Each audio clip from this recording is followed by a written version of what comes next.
17 سال کی بیوی 50 سال کا شوہر، ناجائز رشتے کی کہانی آپ کو پسند آئے تو اس کو لائک کریں، شیئر کریں، سبسکرائب کریں۔ شہزاد اپنی دکان سے واپس گھر پہنچا تو گھر کے دروازے پر جا کر رک گیا۔ اندر سے اس کے امی ابو کی آواز آ رہی تھی۔ دلہن تو مشکل سے 16-17 سال کی ہے اور منور صاحب 48-50 کے۔ بیچاری لڑکی کی تو قسمت ہی پھوٹ گئی۔ اتنا سنتے ہی شہزاد جلدی سے دروازے کی آڑ میں ہو گیا اور غور سے امی ابو کی باتیں سننے لگا۔ شہزاد کی امی بولیں، ایسی شادی سے تو بہتر تھا کہ لڑکی کے ماں باپ اسے زہر دے کر مار ڈالتے۔ شہزاد کے ابو بولے، تم نہیں جانتی شاہدہ، لڑکی کے امی ابو تو بچپن میں ہی چل بسے تھے۔ بیچاری کی پرورش اس کے غریب ماموں نے کی ہے۔ یہ بھی کوئی بات ہوئی؟ کم سے کم اس کی عمر کا تو لڑکا ڈھونڈ لیتے۔ اتنی خوبصورت اور معصوم بچی کو اس بڈھے کے پلو باندھنے کی کیا ضرورت آ پڑی تھی، جس کے پہلے سے ہی 4 بچے ہیں۔ ہائے، مجھے تو اس لڑکی پر ترس آ رہا ہے، کیسے دیکھ رہی تھی وہ میری طرف۔ اس وقت اس پر کیا بیت رہی ہوگی۔ شہزاد اس کے آگے کچھ اور سننے کی ہمت نہیں جٹا پایا اور سیدھے اپنے کمرے میں جا کر کرسی پر بیٹھ گیا۔ شہزاد اپنی آنکھیں بند کر کے سوچنے لگا، کیا واقعی میں 16-17 سال کی ہے؟ کیا وہ واقعی میں اتنی حسین ہے؟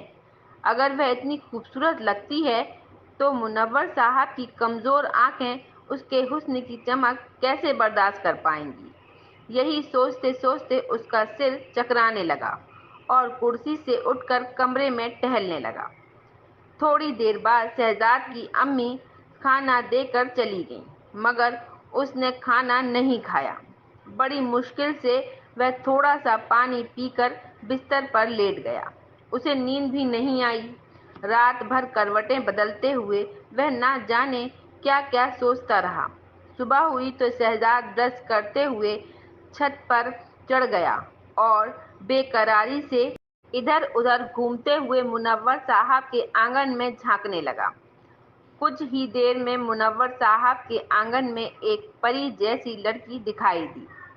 اسے دیکھ کر شہزاد اپنے ہوش و حواس کھو بیٹھا۔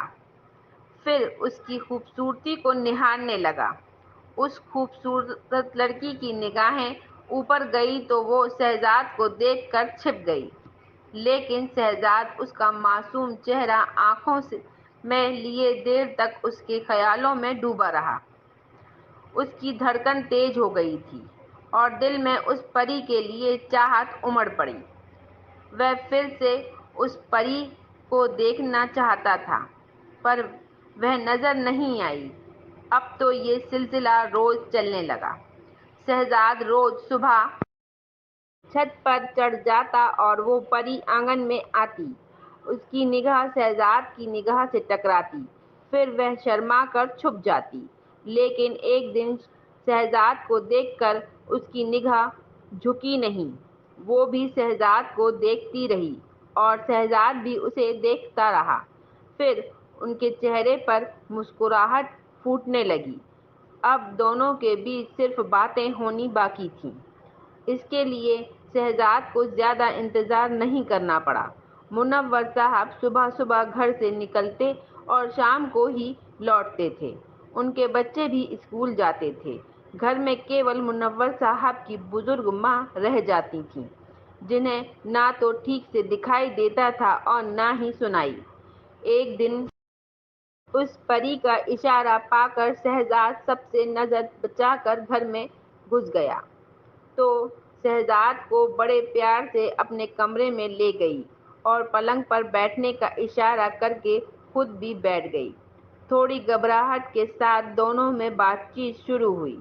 اس نے اپنا نام یاسمین بتایا، شہزاد نے بھی اسے اپنا نام بتایا۔ پھر دونوں نے یہ ظاہر کیا کہ وہ ایک دوسرے پر دل و جان سے مرتے ہیں۔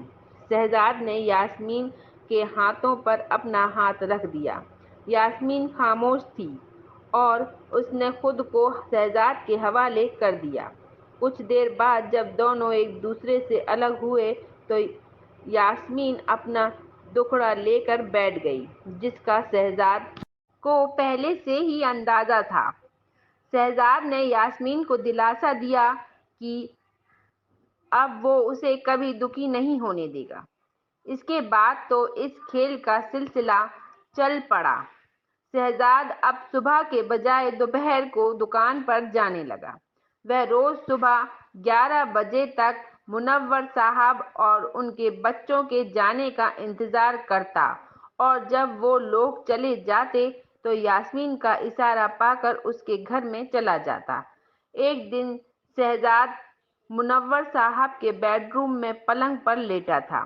یاسمین اس کے لیے کچن میں چائے بنا رہی تھی۔ آج دروازہ کھلا ہوا تھا، جبکہ وہ روز اندر سے بند کر دیتی تھی۔ اچانک منور صاحب آ گئے۔ ان کا کوئی ضروری کاغذ چھوٹ گیا تھا۔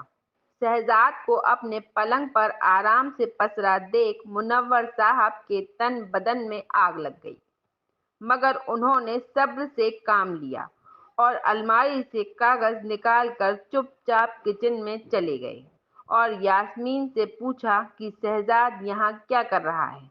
اچانک منور صاحب کی آواز سن کر یاسمین کے چہرے کی ہوائیاں اڑنے لگیں، لیکن جلد ہی وہ سنبھلتے ہوئے بولی کہ کچھ نہیں، ریڈیو کا تار ٹوٹ گیا تھا، میں نے اسے بلایا ہے۔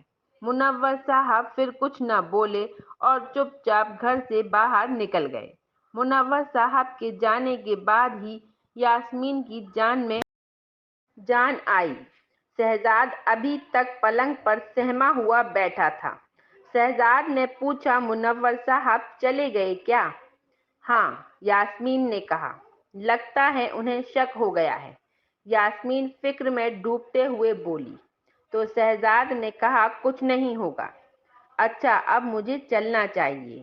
اتنا کہہ کر وہ دکان پر چلا گیا۔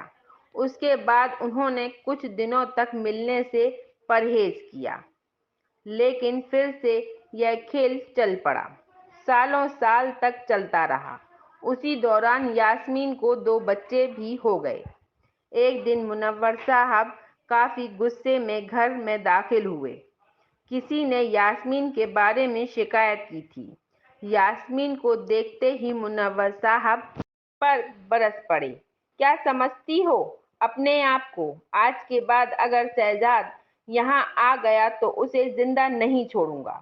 پھر منور صاحب غصے میں شہزاد کے ابا کے پاس جا کر چلانے لگے، اپنے لڑکے کو سمجھا دیجیے، میری غیر موجودگی میں وہ میرے گھر میں گھسا رہتا ہے۔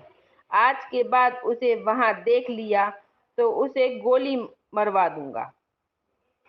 شہزاد کے ابا نہایت ہی شریف انسان تھے، اس لیے انہوں نے اپنے بیٹے کو خوب ڈانٹا پھٹکارا۔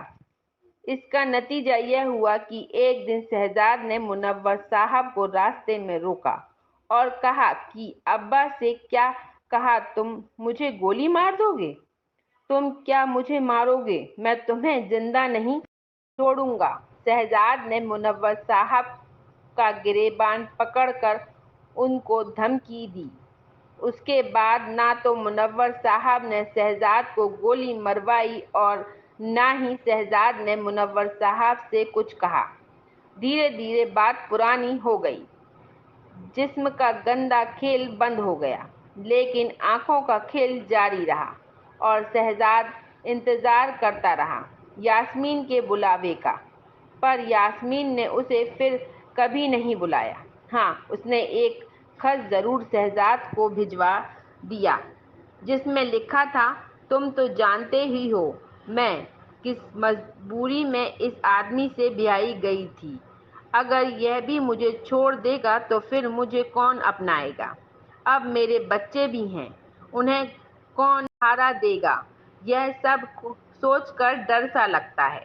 امید ہے تم میری بات کو سمجھو گے۔ خط پڑھنے کے بعد شہزاد نے دروازے پر کھڑے کھڑے بے بسی سے یاسمین کی طرف دیکھا اور بھاری قدموں سے دکان کی طرف بڑھ گیا۔ شہزاد ہمیشہ انتظار میں رہا کہ یاسمین پھر بلائے گی، مگر اس یاسمین نے اس گندے کھیل سے توبہ کر لی تھی۔ اس طرح ایک ناجائز رشتے کا خاتمہ ہوا۔ اگر یہ کہانی آپ کو پسند آئے تو اس کو لائک کریں، شیئر کریں اور سبسکرائب کریں۔